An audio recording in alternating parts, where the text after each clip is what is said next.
Card fala com a gente, porque a indústria argumenta que o risco da lista de produtos que podem provocar alergia e devem estar num alerta nos rótulos. Rodrigo Bocardi fala com a gente, porque a indústria argumenta que o risco de alergia é baixo, mas para consumidores e associações de alérgicos é um retrocesso.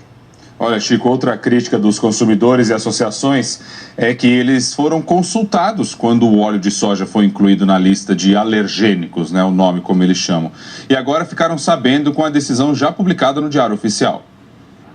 O Léo tem 1 ano e meio de idade, come super bem, só que o organismo dele não tolera nada que tenha óleo de soja. A Gabriela descobriu que o filho era alérgico quando ele tinha 4 meses. De lá pra cá não compra nada sem antes ler muito bem o rótulo. Estão vendo esse biscoito que ele tá saboreando? É de óleo de palma. Em 24 horas depois da ingestão, geralmente um pouco menos, ele começa com refluxo, então ele começa com um soluço bem intenso, que é típico. Depois disso vem a cólica, então ele tem noites muito complicadas, porque ele sente muita dor, ele tem dificuldade para dormir, ele se contorce, ele tenta achar uma posição. E a Gabriela tá preocupada. É que essa semana a Anvisa, Agência Nacional de Vigilância Sanitária, decidiu retirar o óleo de soja da lista de produtos alergênicos, alimentos que podem causar alergia. Foi um pedido da associação que congrega algumas indústrias. Na prática, depois que a decisão passar a valer, essa informação vai sumir das embalagens.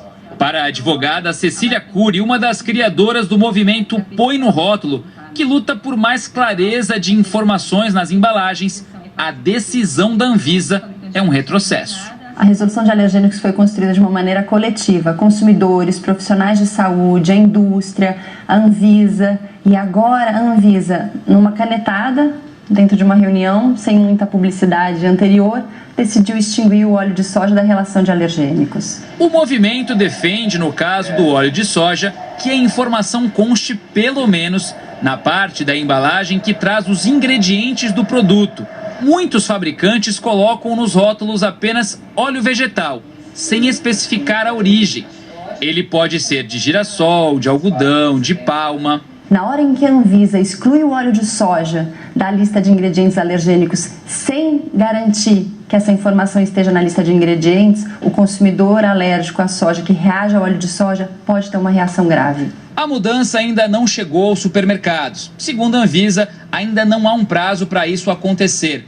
O argumento usado pela Agência Nacional de Vigilância Sanitária é que a resolução de 2015, que havia definido o óleo de soja e vários outros alimentos como alergênicos, já previa alterações. Alimentos que, por algum motivo, se comprove que eles não causam alergias ou, por outro lado, alguns alimentos que causem, eles podem ser incluídos ou excluídos da lista. A decisão da Anvisa ela foi feita baseada nos dados que foram apresentados, em toda a literatura que tem disponível e indicam realmente um risco muito baixo de trazer um prejuízo para o consumidor. Então, quando a gente fala de risco, a gente está sempre falando de uma probabilidade. Então a gente não pode dizer que existe um risco zero. E o Léo sabe muito bem disso. Tinha uma criança de 1 ano e meio sofrendo por 10 dias por conta de um produto que ele ingeriu que poderia ter sido evitado se eu soubesse. Então pra gente é bastante importante. A Associação Brasileira de Alergia e Imunologia disse que é pertinente retirar os óleos de soja da lista de alimentos identificados como alergênicos, porque no processamento desses óleos ocorre a exclusão das proteínas, que são as principais causadoras de alergia à soja. E foi essa a mesma conclusão que chegou o estudo feito pela Associação das Indústrias de Óleos Vegetais e que foi encaminhado para a Anvisa. Chico e Ana. Só não consigo entender para que tirar a informação. É sempre melhor botar quanto mais informação, melhor para o consumidor, né? Para decidir quem tem algum problema com soja ou não, vai lá. Quem não tem, não vai fazer diferença. Exato. Enfim. Até já, Rodrigo.